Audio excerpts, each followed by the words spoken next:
Apesar de ter quase 1000 lutadores contratados, nem todos eles vão ter a sua chance de brilhar. Nem todos vão chegar no centro dos holofotes. Eu sei que parece uma fala negativa, mas é bem provável que menos de 1% dos lutadores do UFC vão conseguir ser campeões mundiais. Claro que às vezes você consegue prever aqueles lutadores que conseguem mostrar um certo nível, uma constância positiva de resultados, conseguem mostrar que sim, pertencem à elite das suas categorias, mas até nesses casos a situação é um tanto imprevisível, porque tem vários lutadores que se apresentam muito bem durante anos, mas quando chega na cara do gol, acabam decepcionando. Existem vários casos de promessas que simplesmente não rendem, que a gente cria muita expectativa, muito hype, mas eles nunca chegam a brilhar de fato. E é por isso que no vídeo de hoje vamos fazer uma lista, os lutadores mais flopados do UFC, as grandes promessas que acabaram pipocando na organização. Vamos falar sobre isso depois da vinheta.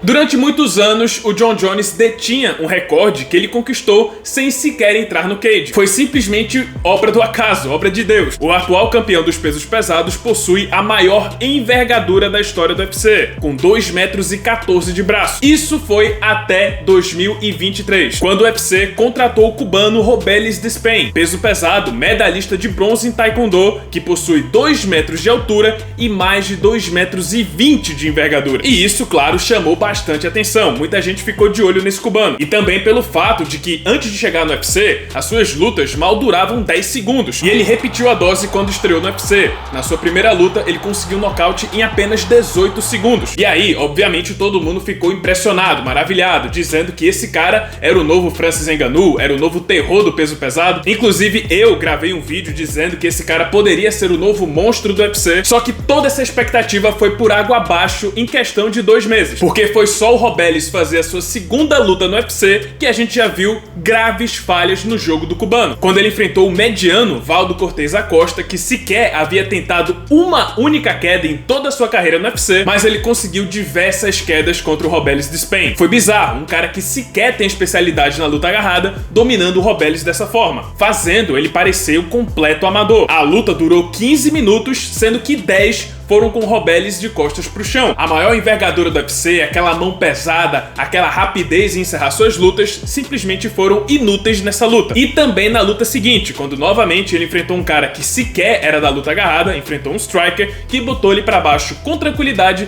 e dominou a luta por completo. Flop comprovado, e agora recentemente o Robelis Despain foi demitido pelo UFC após essas 2 derrotas seguidas.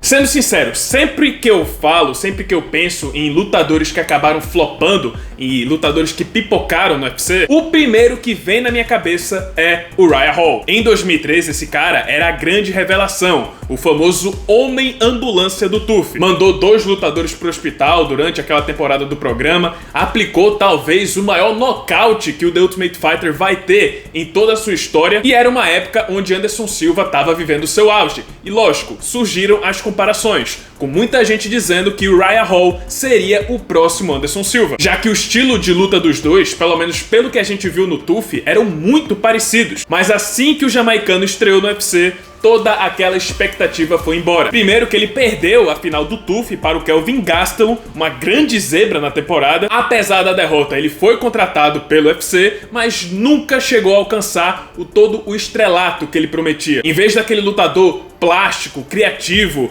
poderoso que se mostrou no TUF, a gente começou a ver uma versão mais tímida e hesitante do Uriah Hall. Um cara que sempre mostrava muita dificuldade em apertar o gatilho. Ele tinha sim poder de fogo, tinha poder de nocaute, como ele mostrou, sendo o primeiro a nocautear Gegard Mousasi e até aposentando o próprio Anderson Silva na última luta dele. Mas na grande maioria das vezes é como se ele tivesse um canhão na mão e não soubesse usar. Era um lutador muito tímido, que não se soltava, muito diferente daquilo que a gente viu no TUF. Entre 2018 e 2020 ele até conseguiu uma boa fase com 4 vitórias seguidas, mas aí no ano seguinte ele perdeu em sequência para André Sergipano e Sean Strickland, acabando se aposentando do MMA e hoje faz algumas lutas de exibição de boxe. Darren, the Gorilla Till!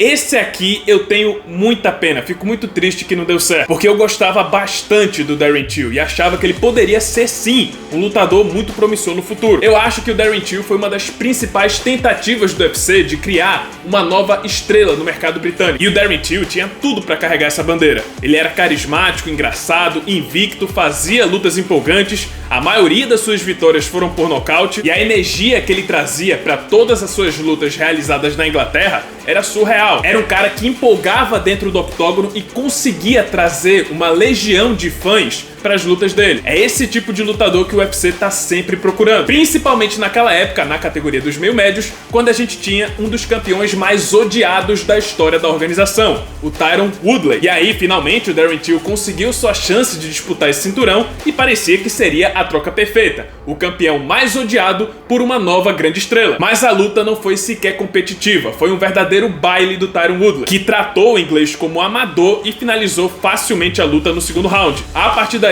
o Darren Till viveu altos e baixos. Ele foi nocauteado na sequência pelo Jorge Masvidal, na Inglaterra, depois venceu o Kelvin Gastelum ao subir de categoria e tentar renovar a sua carreira, mas depois já começou uma nova sequência de derrotas, perdendo para Robert Whittaker, Derek Bronson e Dricus du Plessis. Depois dessa última derrota, ele acabou decidindo não renovar o contrato com o UFC, ele mesmo que escolheu sair do UFC e hoje em dia tá fazendo lutas de exibição de boxe mundo afora.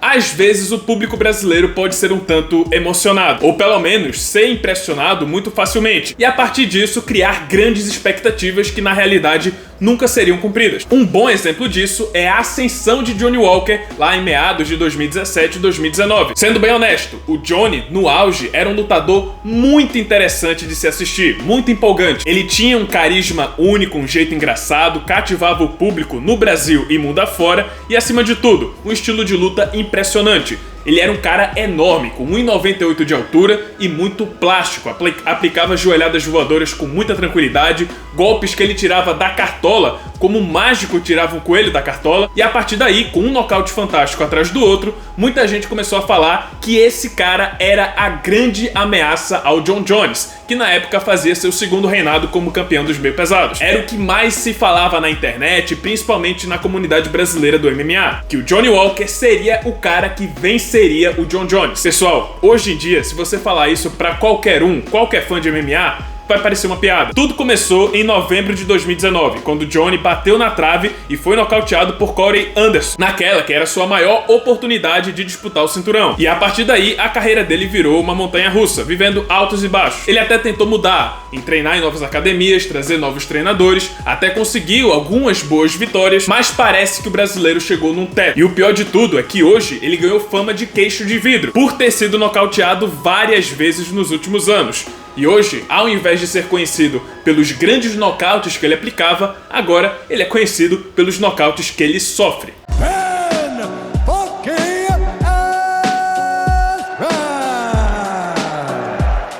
Hoje em dia, não é muito fácil você encontrar um grande lutador que rivalize com o nível do UFC. Beleza, tem Bellator, tem PFL, mas no geral existe um consenso que os melhores lutadores estão no UFC. Mas antigamente não era bem assim. Existiam algumas pérolas que o UFC não conseguiu contratar. E uma das principais, com certeza, era o Ben Askren, ex-campeão do Bellator e do ONE, invicto na carreira. Uma das maiores referências no wrestling que o MMA já teve. Ben Askren passou anos dominando outros eventos mundo afora. Não só ele era um excelente lutador dentro do cage, mas também era uma personalidade muito forte, um cara muito carismático que sabia se comunicar como poucos, mas ele vivia com uma rixa com o UFC. Ele e o Dana White simplesmente não se entendiam. Ainda assim, isso não mudava o fato que o UFC queria e muito ter um cara como Ben Askren em seu plantel. E vocês vão ter agora a noção de como o UFC queria esse cara. Chegamos em 2018, 2019 e a possibilidade do UFC acabar contratando Ben Askren era maior do que nunca. E o UFC estava tão disposto a contratá-lo, que na época estava assinado com o One Championship, que eles fizeram algo inédito em toda a sua história. Fizeram a primeira troca de lutadores. Sabe aquelas trocas de jogadores de futebol que acontecem, que são até bem comuns? Pronto, essa foi a primeira vez que duas grandes organizações de MMA fizeram uma troca de lutadores. Em troca de receber o Ben Askren, o UFC entregaria ninguém menos do que Demetrious Johnson, simplesmente o recordista de mais defesas de cinturão seguidas da história do UFC. Esse era o nível da vontade do UFC em ter o Ben Askren. Entregaram um dos seus maiores campeões por ele. A troca foi realizada e finalmente Ben Askren chegou no UFC. E obviamente com muita expectativa. Já estavam falando dele ser campeão, dele disputar o cinturão dos meio-médios, abrir uma nova categoria, a categoria até 74 quilos, e até fazer um confronto épico entre Rússia e Estados Unidos, que no caso seria ele contra Khabib Nurmagomedov. Muita expectativa, muita coisa a se falar, só que logo na estreia do Ben Askren, muito dessa expectativa acabou morrendo. Ele enfrentou o ex-campeão Robbie Lawler e em apenas alguns segundos de luta, ele quase foi nocauteado. Em só alguns segundos de carreira no UFC, ele já correu mais perigo do que em toda a sua carreira. Ben Askren conseguiu sobreviver a essa pressão, só que venceu da forma mais polêmica possível. Ele aplicou uma finalização no Robbie Lawler e o juiz interrompeu a luta prematuramente, porque ele achou que o Lawler tinha apagado. E aí saiu todo arrebentado de uma vitória muito polêmica, muito estranha. Só isso já deu um banho de água fria em todo aquele hype criado em cima do Ben Askren. Mas nada comparado ao que aconteceria na luta seguinte, quando Ben Askren enfrentou Jorge Masvidal e simplesmente sofreu o nocaute mais rápido da história do UFC. Em 5 segundos de luta, ele foi nocauteado pela joelhada voadora mais icônica que o MMA já viu. Como se não bastasse, na luta seguinte, ele enfrentou o Demian Maia em Singapura e acabou sendo finalizado, sofrendo sua segunda derrota seguida. Nessa mesma época, o Ben Askren começou a ter problemas no quadril, e assim ele anunciou sua aposentadoria do MMA, depois de um dos piores anos que um lutador pode ter no UFC. E pra fechar com uma chave enferrujada, depois que ele saiu do UFC, ele resolveu fazer uma luta com um tal de Jake Paul, onde foi nocauteado em menos de 2 minutos. E dá pra dizer que foi por causa do Ben Askren, foi por causa dessa vitória do Jake Paul contra o Ben Askren, que hoje o youtuber se tornou essa sensação que ele é hoje. Foi a partir dessa vitória contra o Ben Askren que eles... E aí eu pergunto pra vocês, será que valeu a pena ter trocado o Ben Askren pelo Demetrious Johnson? Deixa aí sua opinião nos comentários. E é isso, pessoal, esse foi o vídeo, espero que tenham gostado. Se você gostou, deixa o seu like, se inscreve no canal, já ativando o sininho das notificações para não perder o próximo conteúdo. E é isso, muito obrigado por terem assistido e até a próxima.